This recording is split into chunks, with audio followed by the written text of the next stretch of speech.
mon projet, puis mon stage, puis ma thèse, Ouais.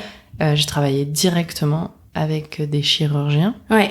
Et ça, pour moi, c'était incroyable. Enfin, c'était trop ce que je voulais faire, quoi. Vas-y. Alors, déjà, juste avant qu'on aborde ce point, parce qu'effectivement, c'est un des points qui m'intéressait vraiment, est-ce que tu peux nous expliquer quoi consistait ta thèse et ensuite on enchaîne là-dessus. Ouais, donc ma thèse. Donc pendant ma thèse, j'ai travaillé sur, en gros, on va dire la circulation sanguine dans le foie au moment où on fait une chirurgie du foie qui est nécessaire pour traiter certaines personnes. La chirurgie consiste à retirer la partie malade du foie. Et pourquoi on peut faire ça ? Parce que le foie, c'est le seul organe du corps qui se régénère. Donc vous imaginez, vous coupez un petit morceau et il va repousser. Comme les lézards avec la queue ? Ouais, c'est la même idée.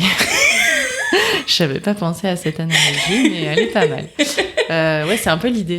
En tout cas, c'est le seul qui il y a une division cellulaire qui fait que les cellules repoussent.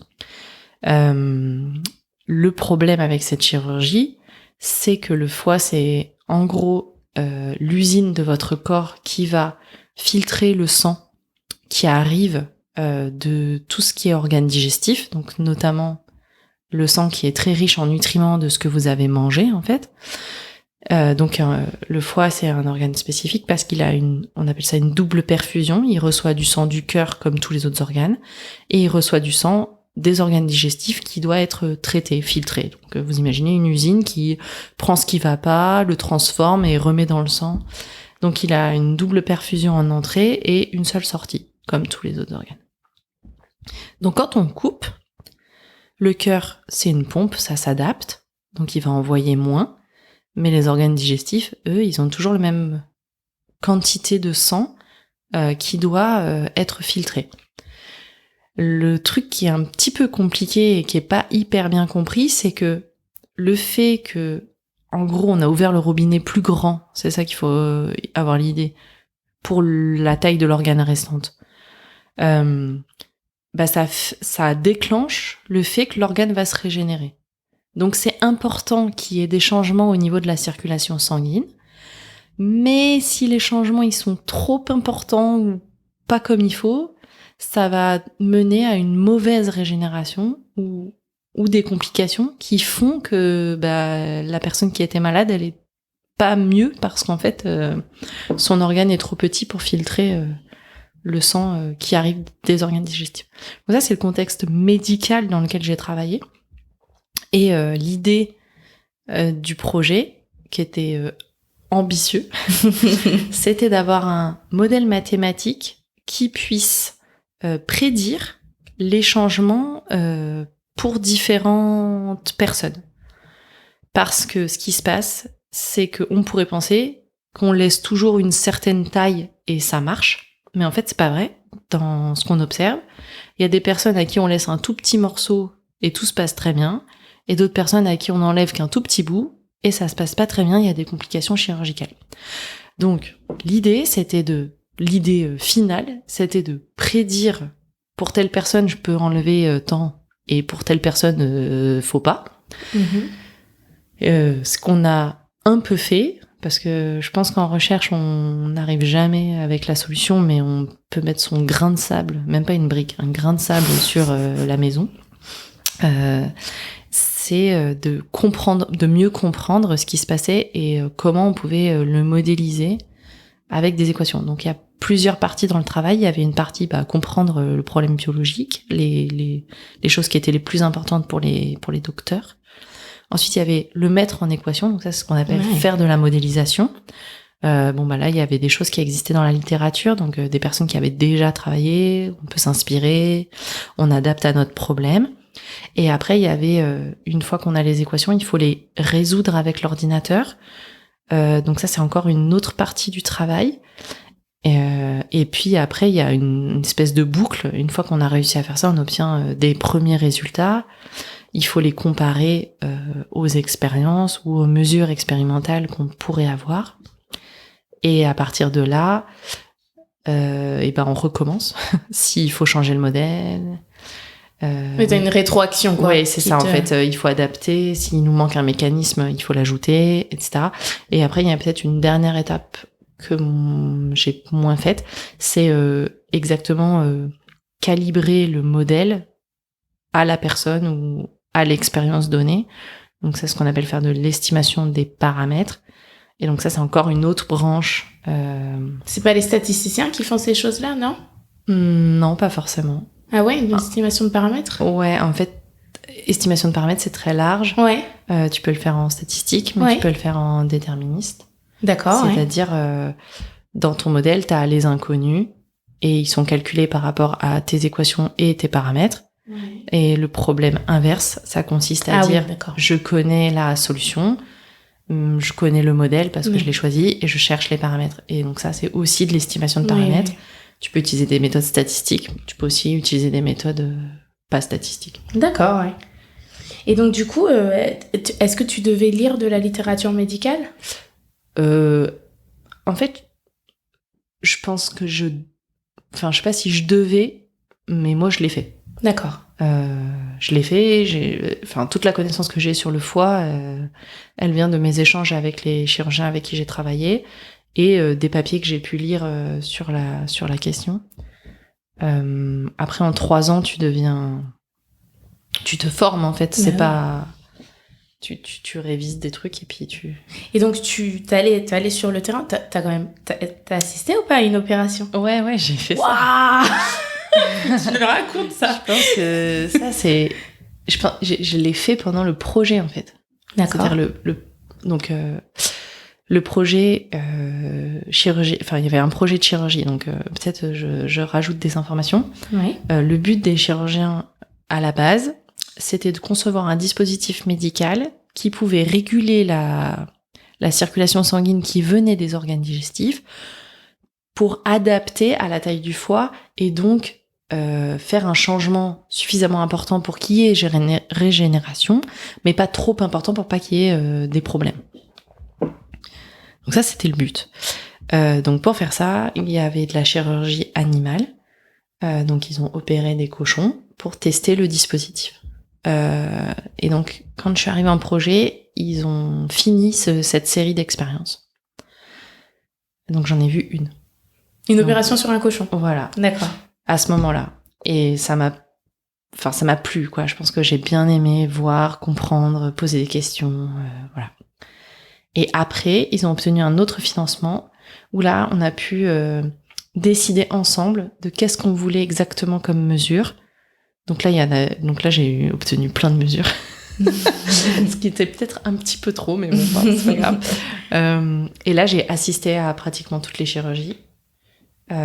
Encore sur des cochons? Ouais.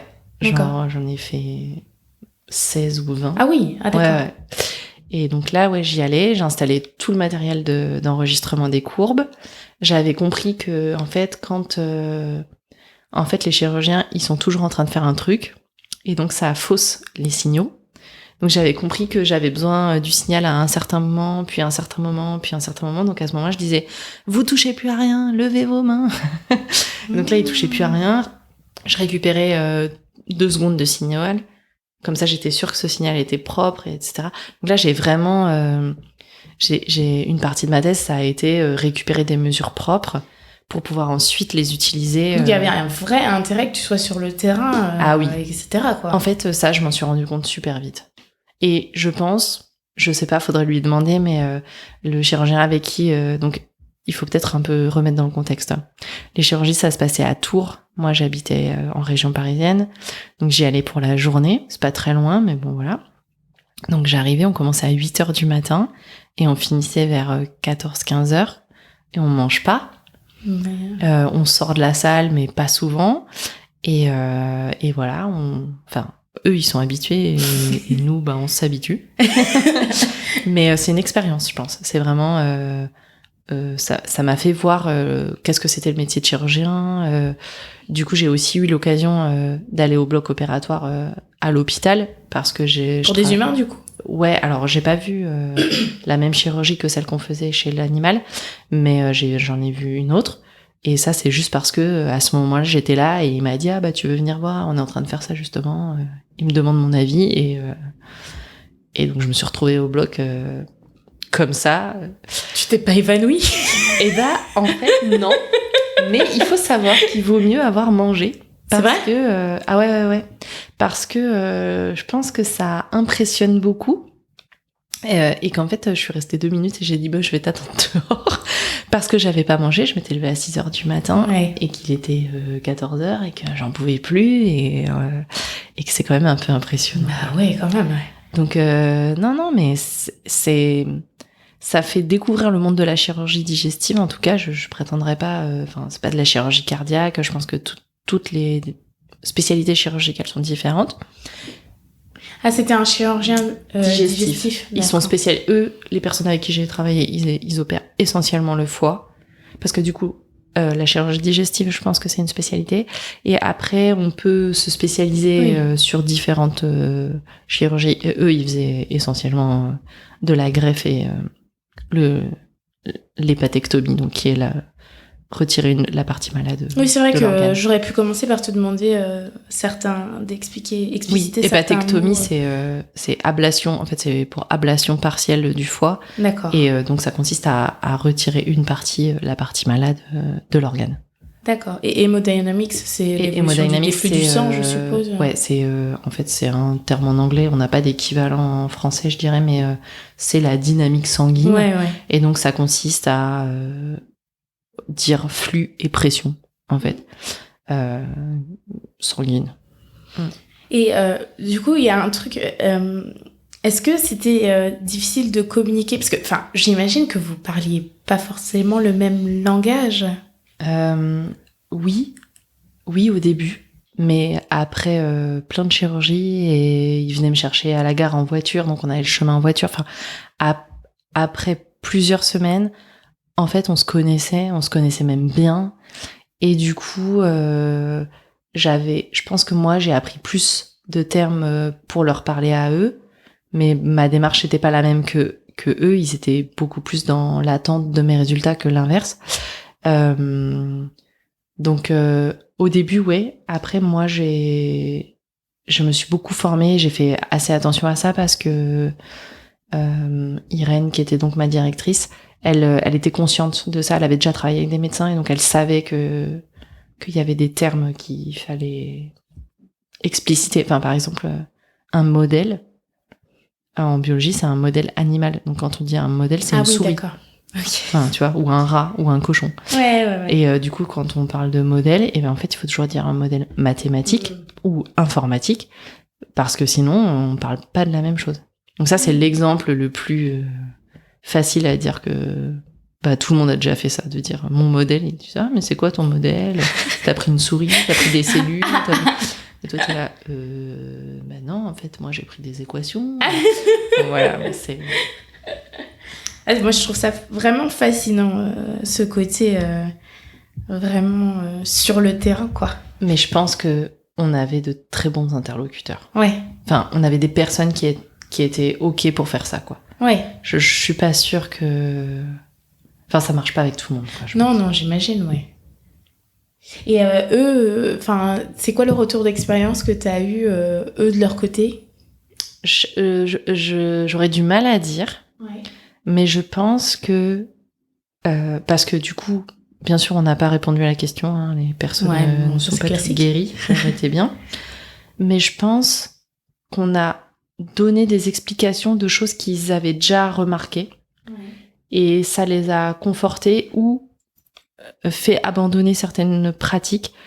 Je pense qu'on se rend pas compte à quel point...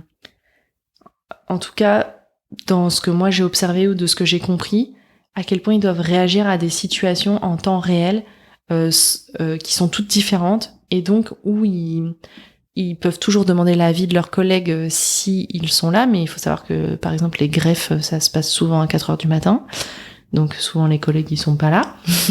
Et donc il faut réagir et il faut choisir une bonne solution, ou en tout cas une solution. Et je pense que ça a permis d'expliciter ou juste avec des petits calculs, même pas les modèles compliqués que j'ai pu développer moi et qui ont permis d'expliquer des choses, mais qu'ils n'utilisent pas du tout dans leur pratique de tous les jours. Mais je pense que juste d'être conscient qu'on peut formaliser une chose ou qu'on peut l'expliquer un peu plus précisément, ça a été positif pour eux, je pense.